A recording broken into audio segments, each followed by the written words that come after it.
Hey guys, this will be video 15 for the Design Build Flying V, and I really only have two high points to cover in this video, and we'll be focusing primarily on the headstock rebuild as well as the um, little tenon blank that this will actually be the blank that will be used to epoxy to the bottom of the neck. And then before I get into any of the details on the headstock rebuild, any of that jazz, I'm going to do a real quick weight analysis of everything, because that'll give you an idea of what you can expect if you build a body out of poplar. And I can't really make any assumptions about what maple or mahogany would be, but I might guess at it. But before I dive in about all the technical stuff, I'm going to pull the scale over and get it turned on, and we'll start assessing weight, the weight of the body versus the weight of the neck, and then everything in its entirety. I'm going to weigh everything in pounds, uh, and I might switch over to a gram. It might not be that difficult. All right, let's just start with the body first. Just the body.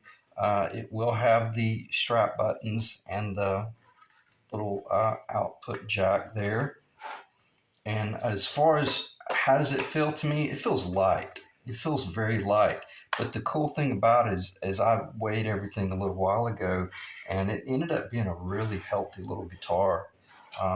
It's not gonna feel chintzy at all. So the body, I'm gonna see if I can get this in the.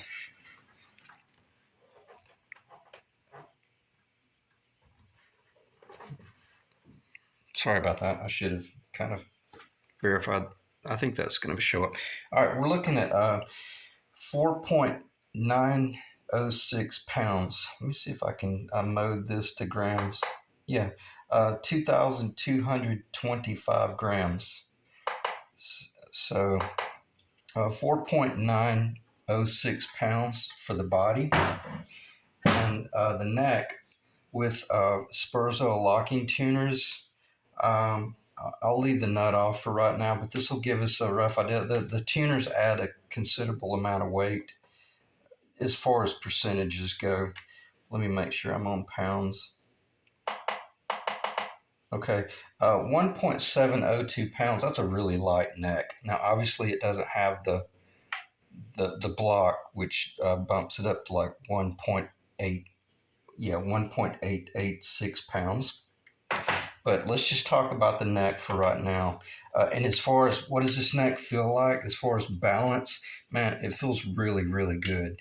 And it just does. And it's interesting. I compared the Spurzell tuners to some vintage custom tuners. These are really, really incredible tuners, but they're considerably heavier on this guitar.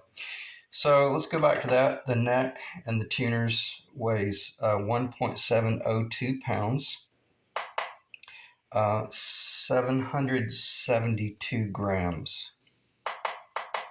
Okay, back to pounds. And then what I want to do now, I'm just going to set the body up here, and I'm just going to start stacking it up. But I'm going to check, make certain that the. All right, so we're at 4.904. I better move this up in the event if it compresses once the video uploads. I hope that's not getting a glare on it.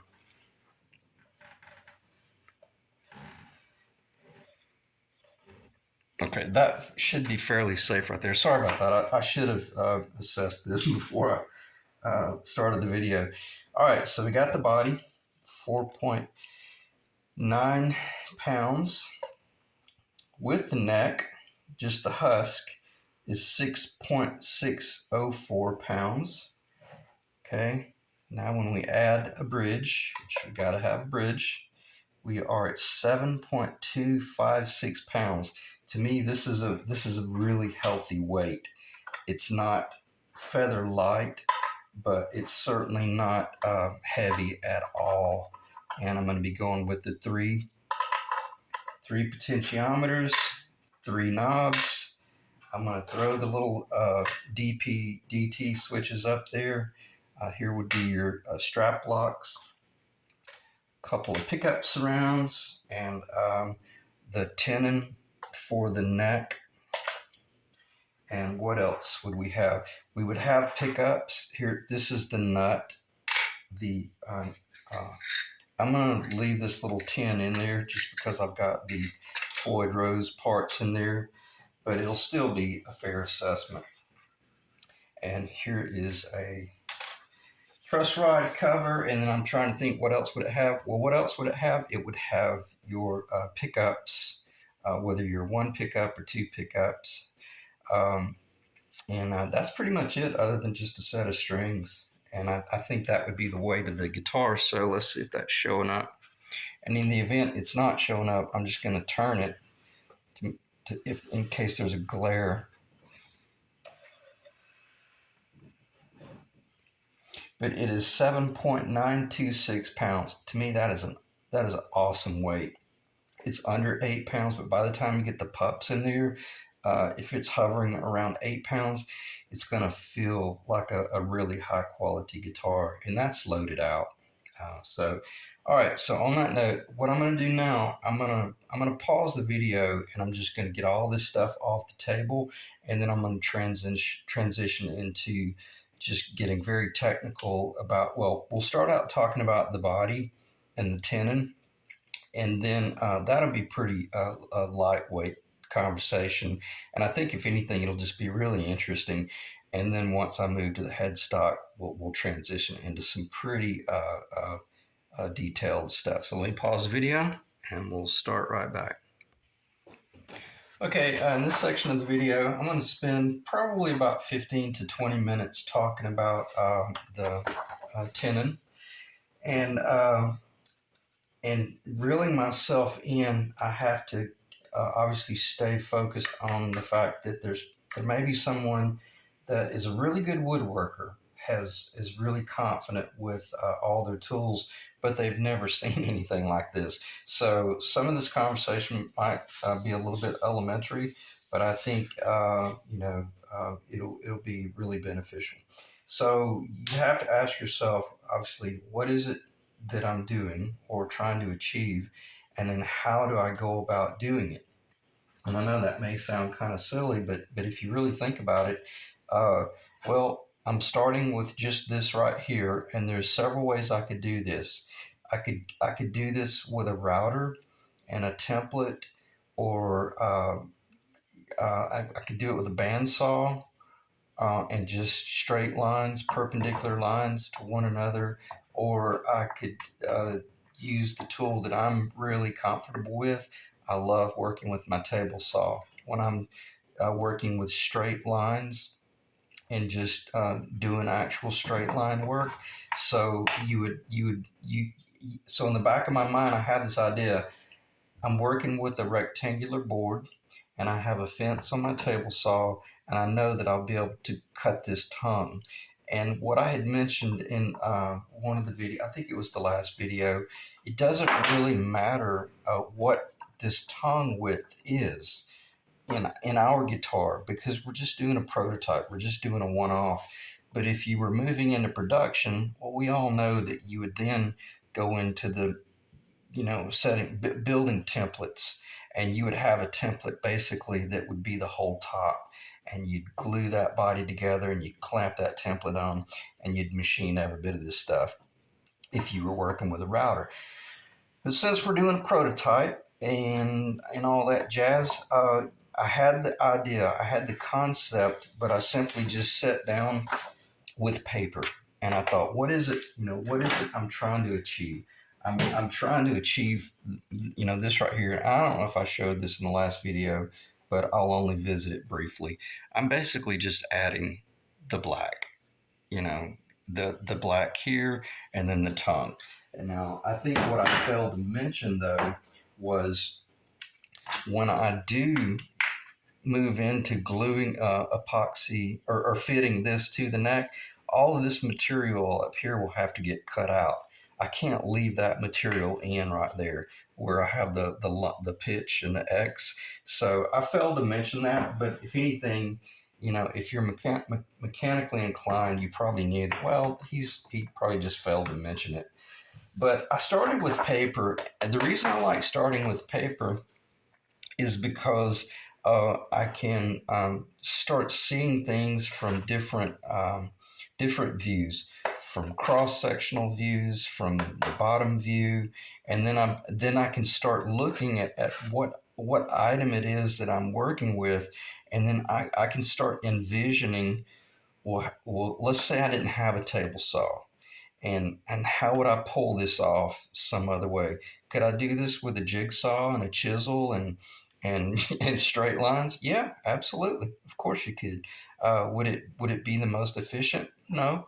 Could you do it with a bandsaw? Of course you could. Especially and even if you didn't have a fence, you could clamp a straight edge up on top of your bandsaw and do these cuts. So I like my table saw, and as I mentioned, I'm looking at this little bitty item that I'm working with here, and the first thing that you should be thinking about is safety, safety, safety.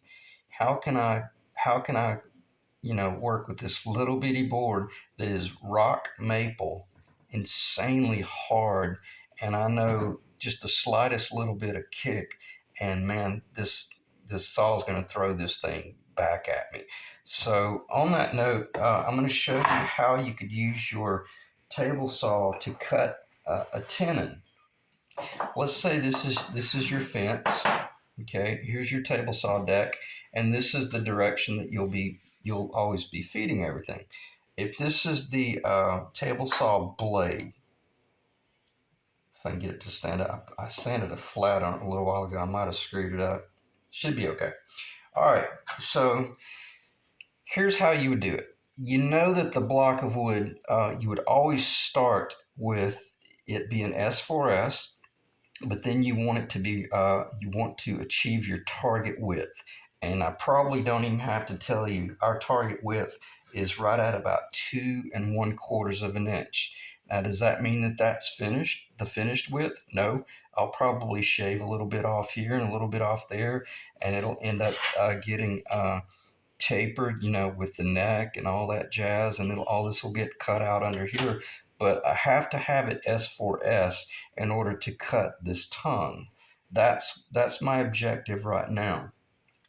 And I don't want to come in here and find the centers and make straight lines and then try to set the fence and hit that mark.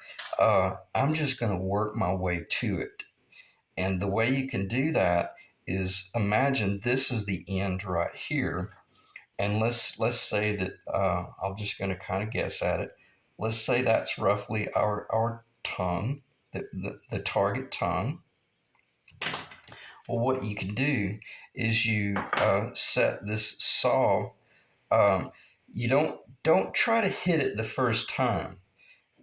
Set your fence over and about an eighth inch too wide, and just this may not make any sense right now, but it will in a moment. I'm going to get under here, and then what you're going to do, you're going to crank up the saw, and you're going to kiss it right there, and then you're going to flip it, and then you're going to kiss it, and then you're going to back off. You're going to turn the saw off, and then you're going to come up there and measure what it had where it had notched, and then you automatically know I still got a long ways to go. Maybe you've got a whole eighth. Well, then that's cool. Go ahead and move your fence in about a 16th.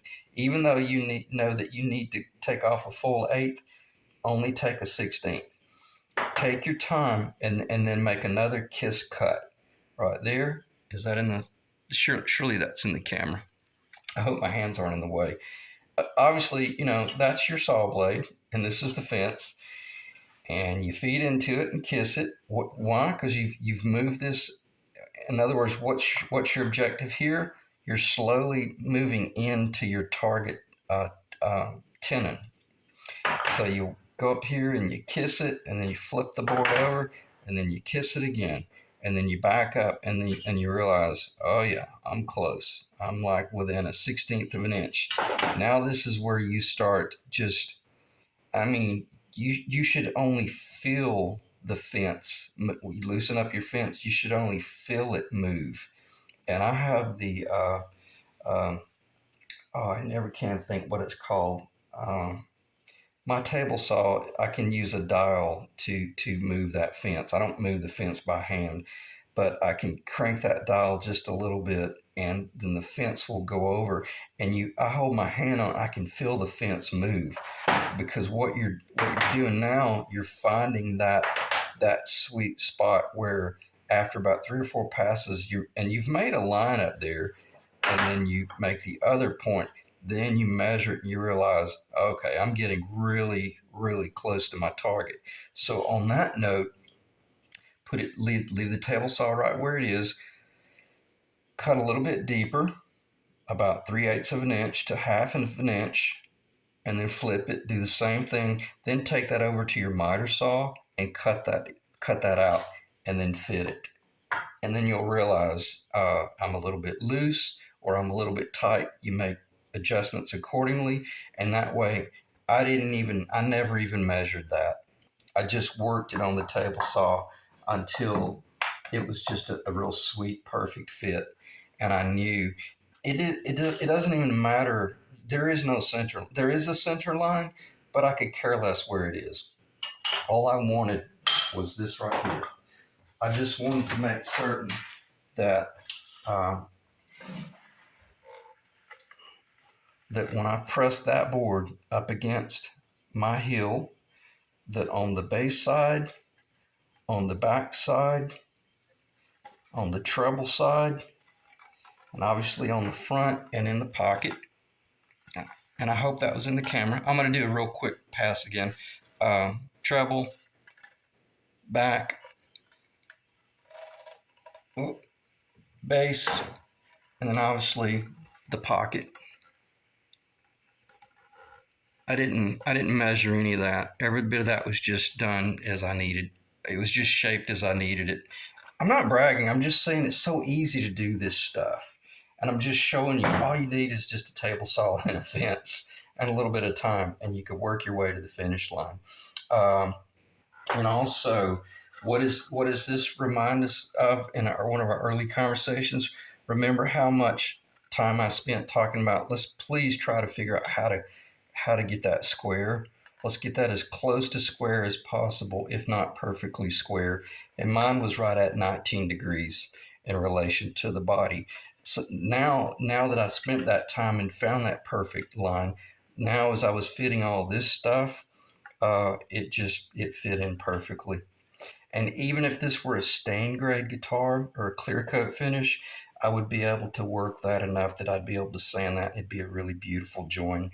And I've got my 2-degree pitch, and I'm ready to figure out how it is that I want to fit it to the actual uh, back of the neck here.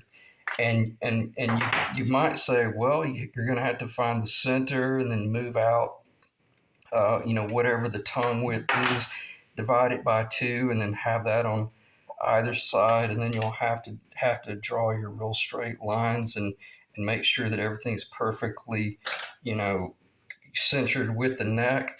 And yeah, that is true. That's one way to do it, but I think there's a much easier way to do this, and it's basically just uh, put that in where you want it. Okay, I'm not saying glue this in. Well, let me back up. Maybe I am, because I'm kind of engineering this. Yeah, let's say that we're going to fit that piece in, and it's real nice and tight. We're only using this as a shelf right now. Uh, Maybe put some masking tape on either side. Jet glue it down. Kind of hold it in place. And who cares? I could care less if it's perfectly in line with everything, because everybody that's going to get cut off anyway. All I'm wanting is for this to be pretty much where I want it. Could I come under here and clamp it if I wanted to?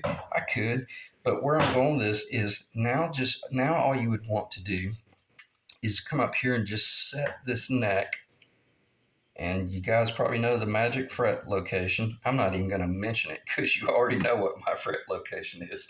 I put it at my target fret location. Yours might be 19. It might be 20. All I'm saying is this is temporarily glued in. And then what am I going to do? I'm going to set this up here and I'm going to put a clamp on it. And I'm going to start running some straight edges off the side of this neck. And I'm going to start asking myself, is there any way I could just fit this perfectly aligned with everything and not even have to measure anything or calculate anything is what I should say. And the answer to that, you better believe it. And this is almost identical the way you would be installing it as if you were just doing a flat pocket, such as a Tele slash Strat type pocket. And again, I'm not doing any pitching right now. I haven't pitched anything yet.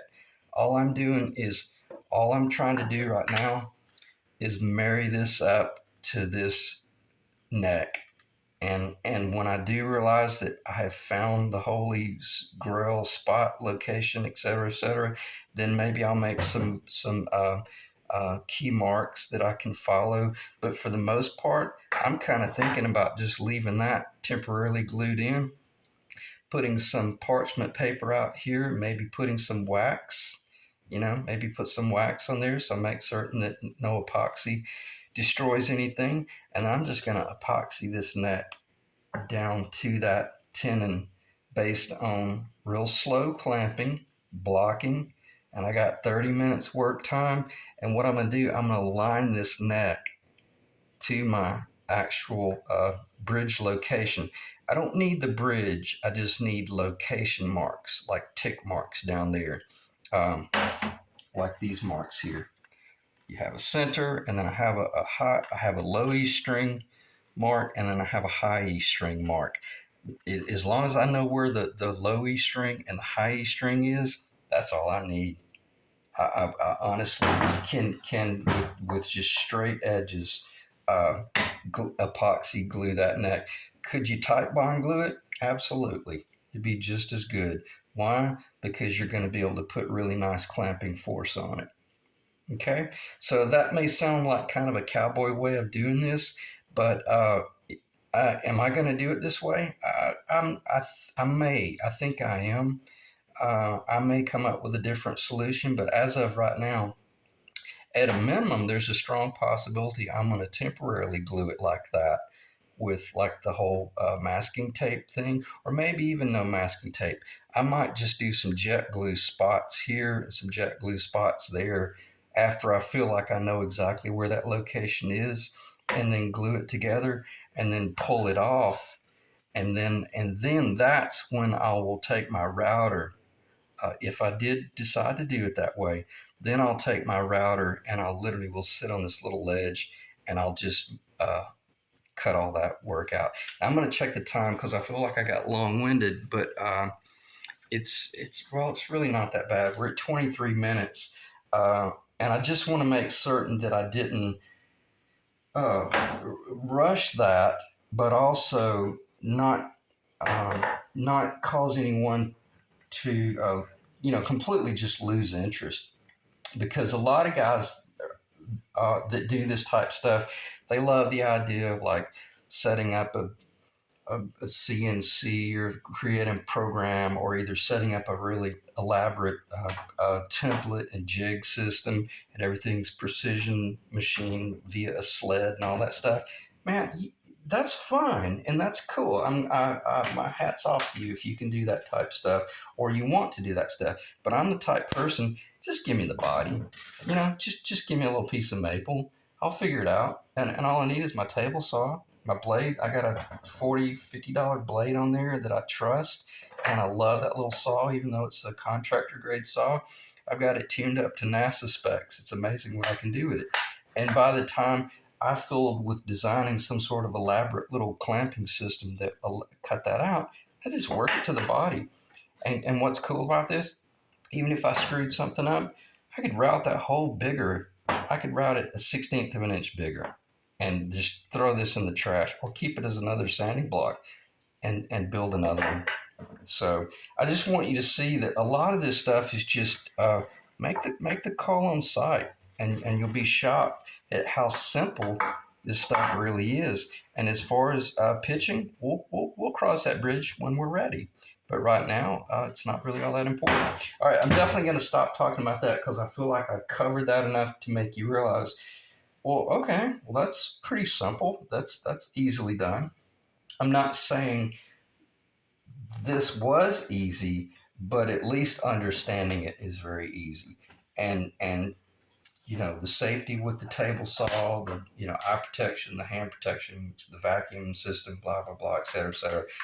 As long as you know how to use those tools, that's a very fast and very simple way to do it. I think it took me I don't know, maybe 30, 45 minutes, even after I had kind of thought about it for a moment or two. Again, all I needed was a 2¼ inch wide board that I trusted. It didn't even really matter if it was square down there, but I did square it up. And then I just worked it down to that tongue. And keep in mind, this tongue was about 3/4 inch longer, if not an inch longer. I was doing all this sacrificial test work up there. It's not like I cut this down to the finished dimension and then started, assessing what width it needed to be. So after I found that magic dimension, if that makes sense, now the fence, and the blade was set in a perfect location based on the width of this board. Or if I picked up another board identical to that width, and I went boom and did that cut and flipped it over and went boom and made that cut, I could sit there with 30 boards that width and cut every one of them, and every one of them would fit that body. So there you have it. All right, let me pause the video and clean off the table and kind of regroup, and then I'll want to very quickly transition into the headstock repair and all the work it took to do that. Let me start the video back and cover something I failed to mention. The cool thing about once you have this template this little tongue, before you glue it onto your neck or you start doing any of that, you can use this template to actually engineer your pitch. The pitch that you're actually even going to put on the body. So if anything, you probably already realized that by now, because according to what you do, pickup wise, you might be doing filtertrons, like a Gretsch type pickup. Man, they ride pretty high, so you might see the need to pitch yours up to 3 degrees.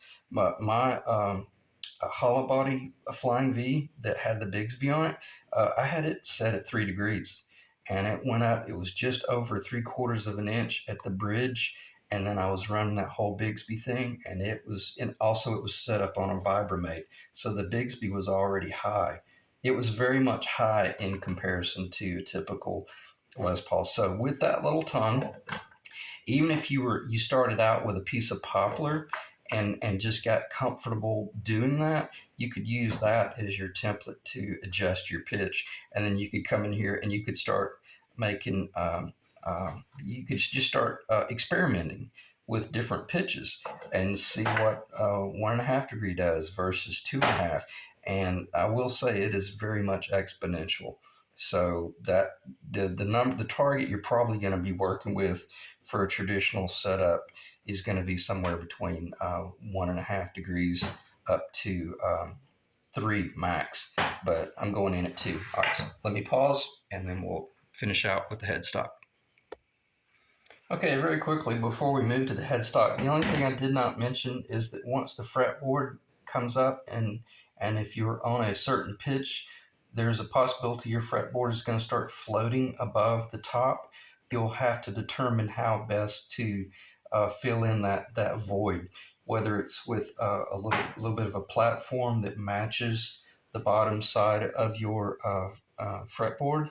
So just kind of keep that in mind. If you pitch too much, and if you have too long of a fretboard, like if you went with a 24 fret fretboard and you were pitched at 3 degrees, well, there's going to be some distance between the top and the bottom edge of your fretboard. So just proceed with caution there, and do it on paper first, and you should be fine. All right, we're through with the body as far as that conversation goes, but I'll leave it in the camera just because, quite frankly, uh, the headstock is really, I'm going to be holding it 99% of the time. All right, so here we are, and let's start from the front and work our way to the back. Let's see, what state was it in the last time you saw it? Okay, the last time you guys saw it, it did not have the veneer on either side, and obviously it wasn't shaped. But I know there was the join right there. So I hope I can find a little. Well, there's really no. If I can, I tell you, let me pause, and I'm going to find the little trapezoid, and we'll be right back. Okay, I won't waste too much time with this because I know you guys are quite familiar with that. So that's where we were, and you can see roughly how much got removed in order to achieve the target headstock. And I'm just going to hold it right here. That should be perfectly in the camera. So, we had that little bit of a gap. Fill that in with epoxy, let gravity take its course. It filled in perfectly. I leveled everything, and this is where I'm going to try not to lose you, but just bear with me here. Their headstock was 9/16 of an inch thick, and it was flat. When I build jazz guitars, my headstocks taper. They taper from just slightly under 5/8 of an inch, right at about 5/8 of an inch right here, down to slightly under 9/16 of an inch. Okay, so I hope you can see that taper. Let me just get in the camera. Yeah, I think that's going to show up. And you can also, I tell you what, I'm going to stay behind the camera. I'm going to try to keep my voice as low and as controlled as possible. I know you can see this though. This is the flat surface of the fretboard, and you can see how at that point right there, that is pitched. It's not, in other words, it wasn't machined on a table like this, and this is on a 90 degree. To me, that's a jazz guitar profile, and that's really, really, really attractive, first off. And it just shows the beauty of the work, and it's not that difficult to do. So it's a little bit thinner out here. And what did it take to achieve that? Well, I had and I'm just gonna go off the cuff here. I had a 15-degree headstock, okay, from the company that I bought it from. I really would love to have been able to have achieved the 17-degree, which is vintage Gibson. I knew I wasn't going to be able to pull that off, but I knew that I was going to be tapering. I would need to taper that headstock. So which side would you want to taper from? Would you want to taper from the back or from the front? It's pretty obvious. Well, I'm going to taper the front because that'll give me just a slight amount more pitch, even though I didn't change any of the structural integrity of that headstock. And this is the original plane on the back of the factory headstock. All I did was just pitched and tapered the face. So I'm not going to go too much into detail about that, but the cool thing about it is before I did that taper work, I took my little Japanese handsaw, and if you remember, just look back in the video, it just had this weird point where the route stopped. Well, I cut all of that out, and then I epoxy glued in a little round or square tenon, kind of like identical to that, epoxied all that in. But before I did that, I put that tenon on my drill press and I drilled a hole through it. Epoxied that in, and then after it dried, then I took my flush cut saw and I came across the top and just flushed everything nice and level. And obviously it looked really, really rough. Well, it really didn't look that bad. It was a real nice join, but I knew that it was all going to be covered. So what you're seeing in here is not their maple. That's my maple that I added. Why? Because I was transitioning from. Let me get this other nut.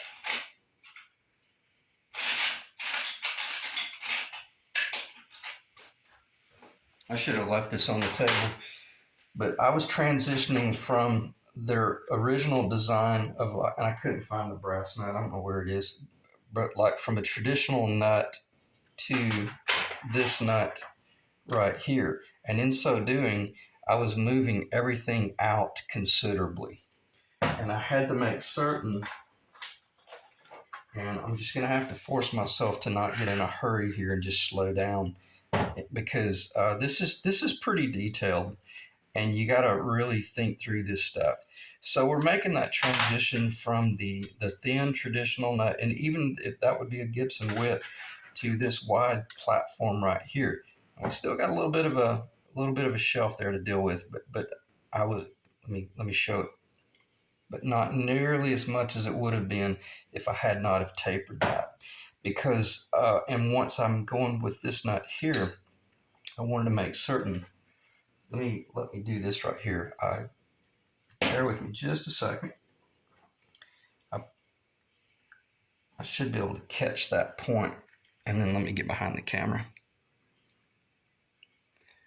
See that little bit of, I'm sorry, let me see if I can get that straight, and I'll look below the camera. See that little bit of real estate between the top of the nut and the bottom of the bell? That's kind of historical. That's what the traditional 50s um, truss rod cover looks like. In other words, once I paint that black, it'll really look classy. The bell won't be, encroaching like that, or it won't be that I went, oh crap, and I had to cut the bell. You see, or any of that crap, because there was a great void right there. You remember there was a hole all the way through, and also by me adding all of my maple in here, it made my fretboards. It made my neck platform, or the base of my fretboard platform, all solid wood. If I wanted to run the traditional bolts through the machine bolts through the neck, I could, but I don't do that. I think that's absurd. It's not necessary. That's way overkill, and it greatly weakens the neck, and it takes out a lot of the sonic qualities of the tonal qualities of it as well. But I was able to achieve the movement of the truss rod cover, uh, and also add a substantial amount of wood right there for the traditional screw to go through. I think anybody would be following me by now. So did it take a long time? Yeah, a few hours. But was it worth it? Yeah, absolutely. Especially after it's all put together and it's painted, with the black nitro lacquer, and it's got the traditional bell on there. And it's nowhere near traditional. I want to say the actual headstock is about a quarter inch wider on each side. It's absurd, and it goes out to about right here. It's just so excessive.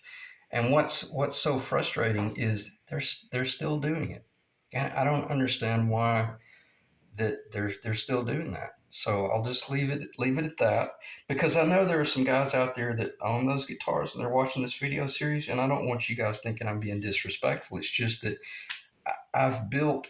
Uh, this will be the fourth one I've built, and I sold all the others because I didn't want them around. I'm going to sell this one as well, but I'll probably will build another one, and eventually I'm going to find my dream design with this guitar, and then I'm going to keep one of them.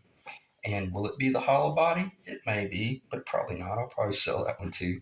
But long story short, all I'm saying, there was a lot of work that I wanted to do before I just cut out the shape and glued this little trapezoid on there and throw the veneer on it, because that would have been a shame to have left all that void and then realized, oh crap, now I got to figure out how to fasten this truss rod cover, maybe with a screw on this side and a screw on that side, and had you have had to have done something like that, it is what it is, and it's not the end of the world, because my traditional, let me get behind the camera, my traditional flying V was this right here. The hollow body that I built. It basically had that truss rod cover right there. It looks really, really good. It's kind of a play on the Gretsch bullet, but and I think it looks good with the design. But if you just could not get a single screw in the bottom, then you could do a truss cover like that and do a screw on either side. All right. So how did I do that? Uh, really, I'm not going to go into detail, but I did build it up a little bit back here with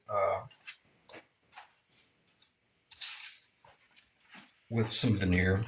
I did glue. I did a piece of laminate after I did all the maple. And keep in mind, all that was solid, and then I glued the veneer up to about that point right there, and then I came in and started shape tapering all this. And the way you do this safely, I knew I had this target plane back here that was not going to change. All I had to do is just mark up, and I'm just going to just draw a pencil line. Let's say that was 5/8 of an inch. Well, I just make that mark at 5/8 of an inch, and I come down here and I make a mark at a half or 9/16, and then I just connect the dots. And then I can literally pick my belt sander up, clamp this thing to a table, and I can go full blown cowboy on that thing and just, get it real close and then finish it off with a piece of hard maple and 120 grit sandpaper and just work and work and work and work until I know that I'm tapered and I'm consistent and all that jazz. Again, is it a lot of work? Absolutely. Could you do, if you were going to be building 100 of these in your own custom designs, how you would do it? Absolutely not. You'd have to go a completely different route, and you would not be reworking a production neck. All right, so after I got it all nice and level and where I want it, then I glued the a veneer on the top. Keep in mind, I had not routed that yet. I got the veneer not only glued on the top, but the veneer is, I don't know if I have my little tray. It's probably not going to have any tap tone yet. The glue the epoxy is still real soft. It takes about 3 days for it to really start curing, but the veneer was glued on with epoxy.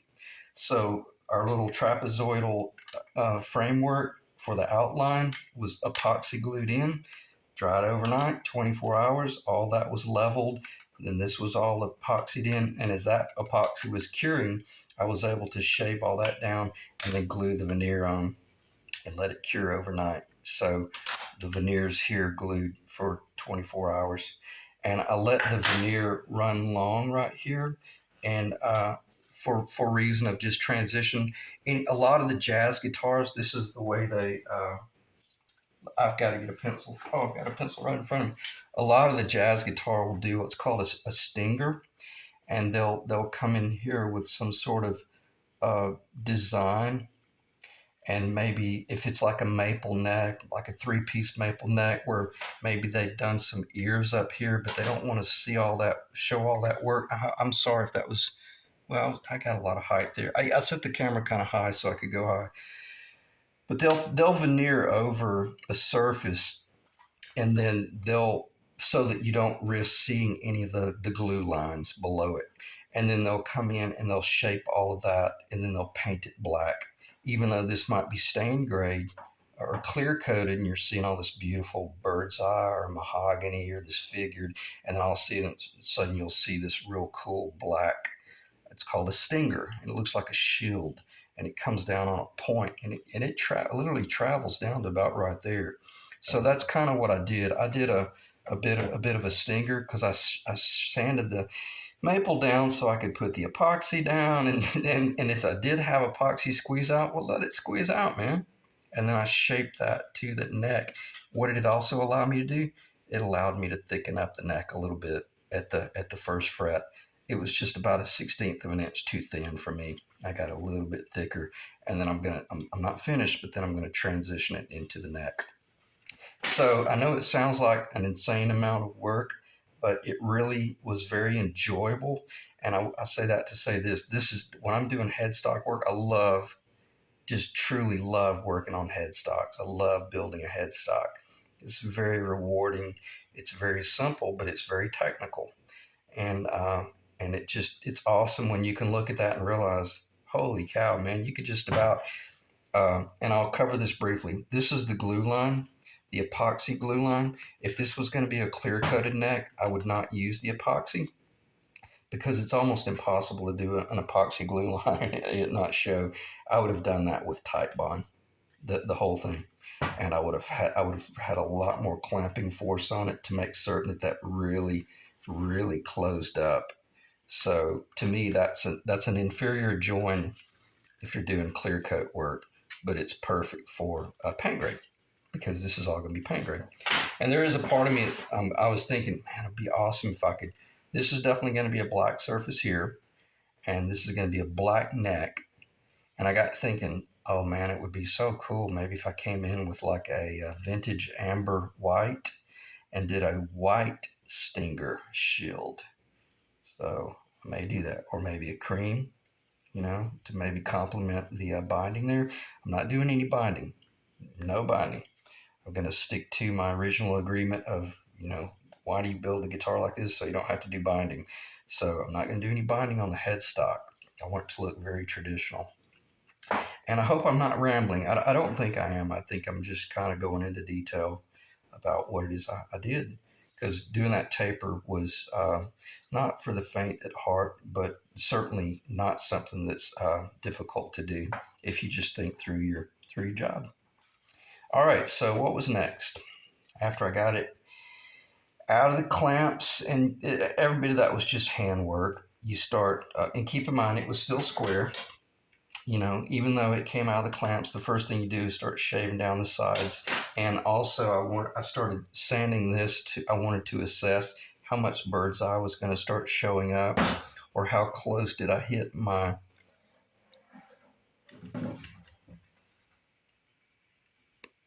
how close did I hit that? And I missed it.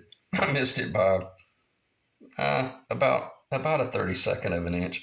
Once this was painted black, and if this was left clear, no one would know that that was not the center. It's Let me look down and see. I would. I kind of have a calibrated eye, but I don't even think I would be able to tell that that was not center. Where I'm going with this is only you guys know where this came from. That looks like a solid neck, other than that sloppy work right there. you know, as far as clear coating goes. So anyway, it did not reveal nearly as much bird's eye as I thought it would. It didn't matter because I'm going to paint it anyway.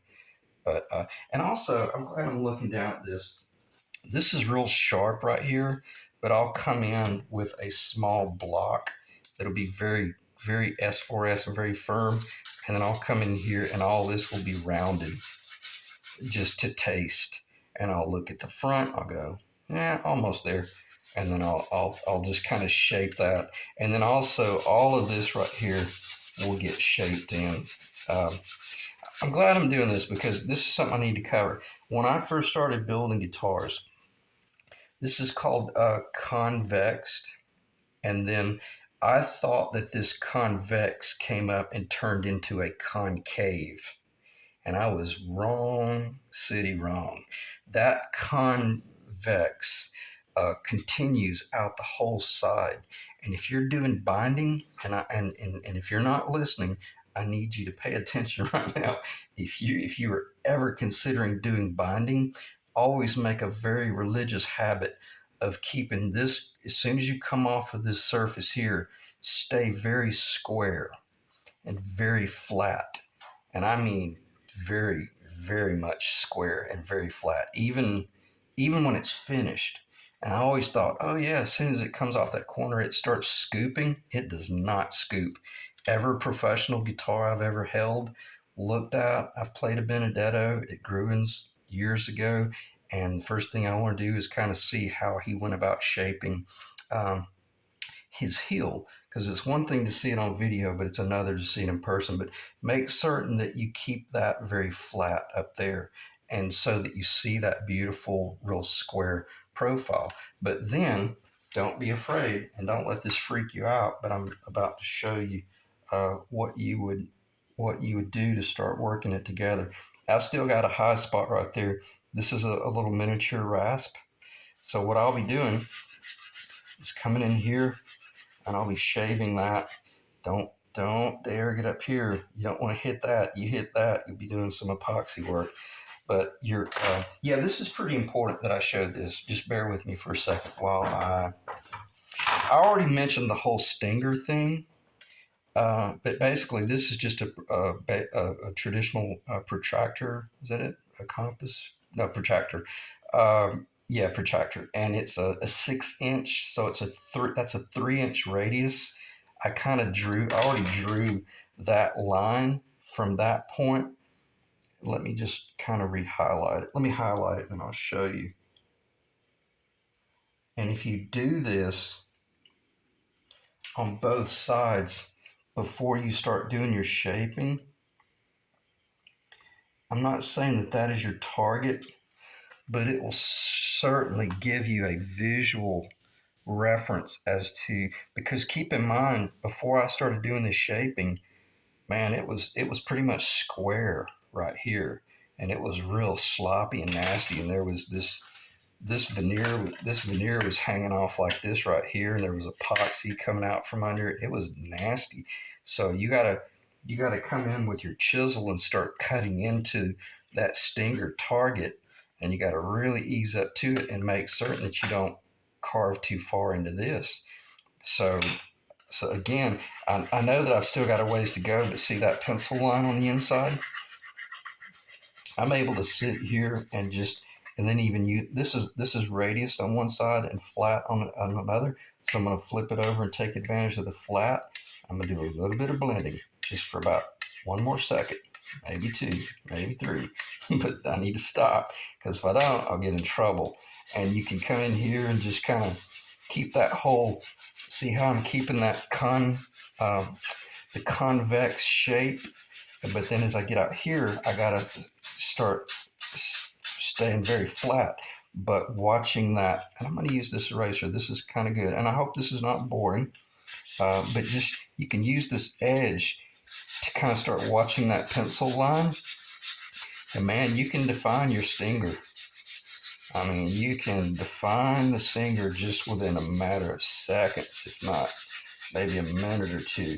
And then you're a lot of this that you're doing right here, you're just making the transition from the actual neck into the headstock, so that it just feels good. And if you're a player, a guitar player, this is what we live for. You know, what does it feel like at the nut location? And does it have a big old goofy volute in the way? No, man. Because sometimes when you're doing like C minor 9 type stuff, and you're moving down, and sometimes you're doing this odd stuff, man, you want to be able to let your thumb, or if you're in that first fret location doing some sort of open chord stuff, you want to have your thumb to be able to go up here and really, you know what I'm talking about. So I'm being dramatic there. So it's just critical that all that feels, very much like a jazz guitar. All right. So what else should I talk about? Tuners. This Before I get to the tuners, I did forget to mention that. Oh wow, I can't believe I forgot this. This is critical. And how did I cut that on that? See, this point right here obviously is on a 90-degree angle with that. Well, it's actually really simple. And if you want, you can just have a little level up here on your fretboard. But what I do, this is my oscillating sander, and is that in the camera? Let me get some of this crap off the table so it's not all sloppy looking. So here's my little oscillating sander, and I've got it's rocking and rolling, and I've got my light overhead. And the last thing I want to do is let this thing start getting out of control. This has got to be very controlled, and the last thing I want to do is let the oscillating sander move anywhere near the nut location. Save every bit of this down here to be done by hand. If you have to, wrap masking tape around this so you force yourself to stay away from it. All you're doing here, and I'll give you the magic number. This is a 3-inch radius. That's all it is. You find this point here, you transfer it there, you make sure everything's symmetrical, and then you simply go up into this corner with a 3-inch radius, and then you just work to a point. But how do you make certain that you don't run the risk of getting crazy? Well, you simply find a certain block, and the block I used was a little bit thicker than this, but but obviously I didn't have the frets. I mean the frets, the tuners on there. And I'm glad I thought of this. This may sound like I'm digressing, but the last thing I did was shape that corner. Why? This is so important. I was able to use that perfectly square end to rest on the deck of the oscillating sander. Does that make sense? And then I was able to put a block back here, and I didn't even have to think. All I had to do was make certain that I had that down, and I knew that my neck was perfectly square. So that should make perfect sense that I was basically without tuners. And how long did this take to do this? I'm not being funny. I'm really serious. Maybe 3 minutes, if that, maybe 3 minutes. And then because I'm just sitting there and I'm not, you don't push into it all. You just kiss up against it, and everything's perfectly level here on this plane and perfectly level this way. So I know, and I don't want to continue because it'll start getting, actually, it probably will start getting annoying if not condescending. So always think about that, and whatever angle, don't go crazy. Just make certain that the fretboard is either perfectly flat or this side of pitched. Does that make sense? And if we were to do the measurement on this, if this is a 15-degree pitch headstock, well, that magic number is going to be 85 degree. That's going to be 85-degree pitch, right?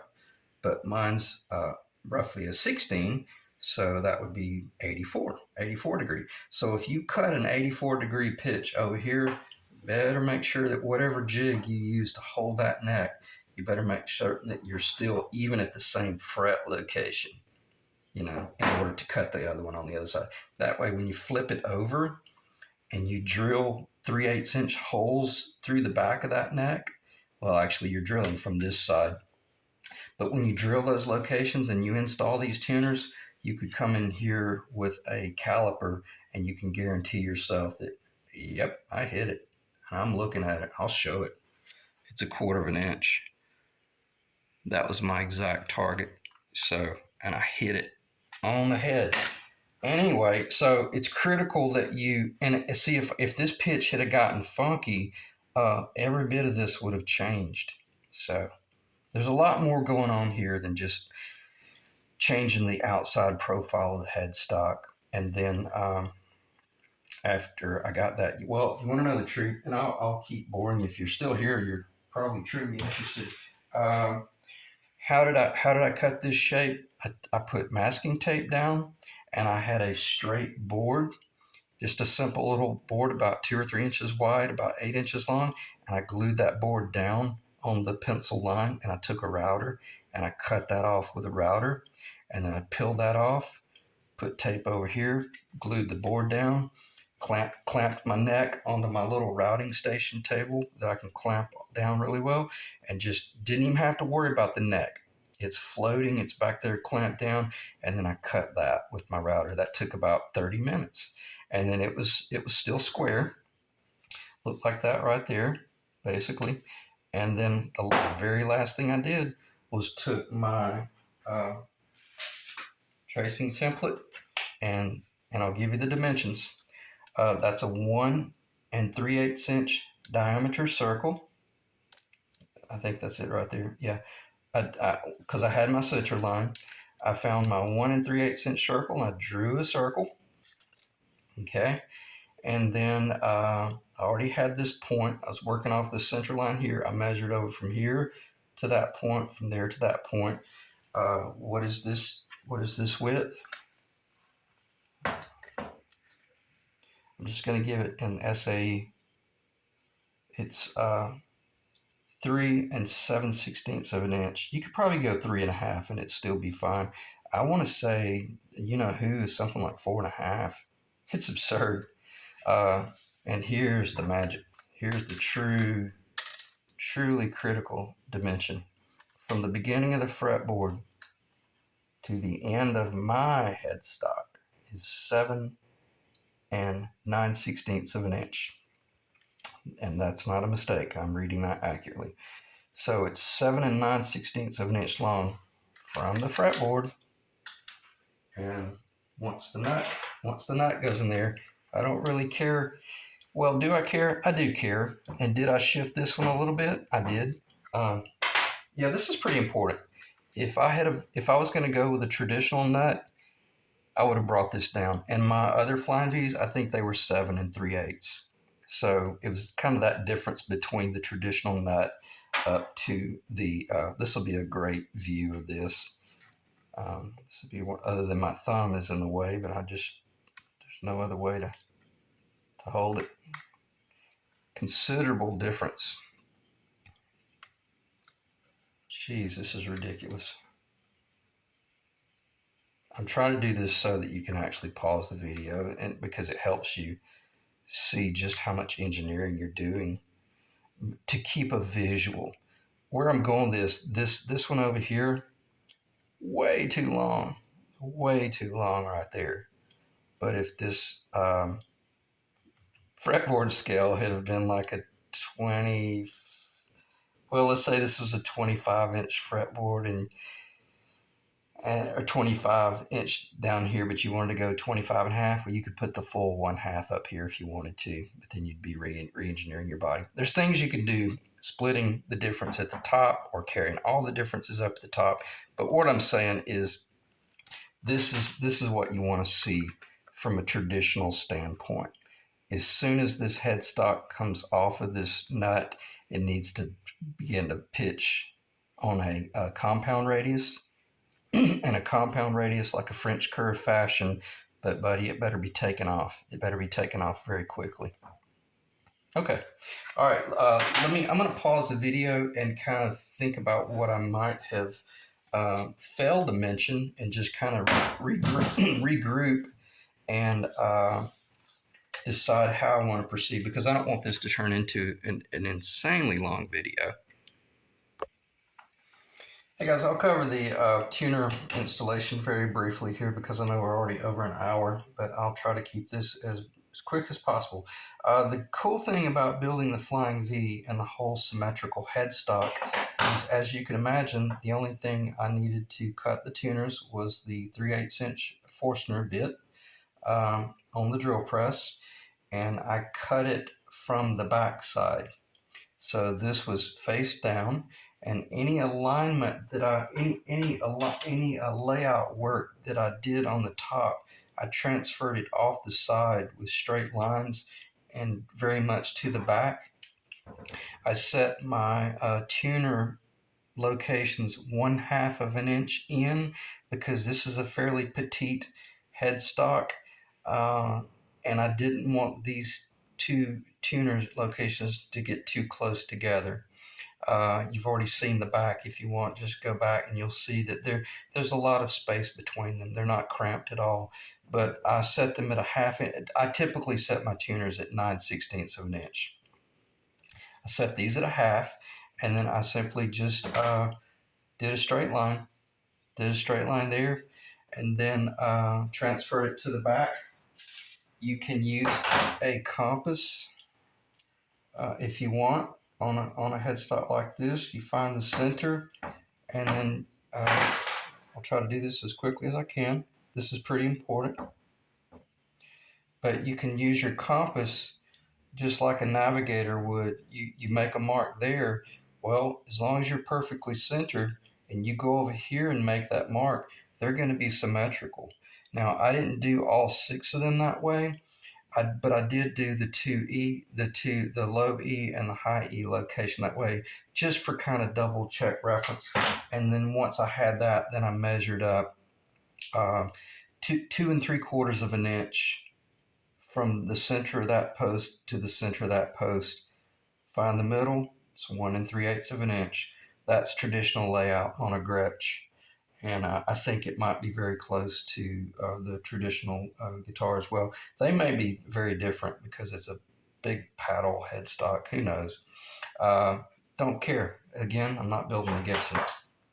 So that's what I used, the Forstner bit, and then the little alignment pin tab. That might be 1/8 of an inch. It might be under 1/8. I can't remember. For the Spurzell, there's a little pin on the back side, and I'm going to shut the video off there. I apologize. I really wanted to keep this around 50 minutes or so, but a lot of information. Couldn't pull it off, but I'm definitely going to end it right there. All right. Thanks, guys.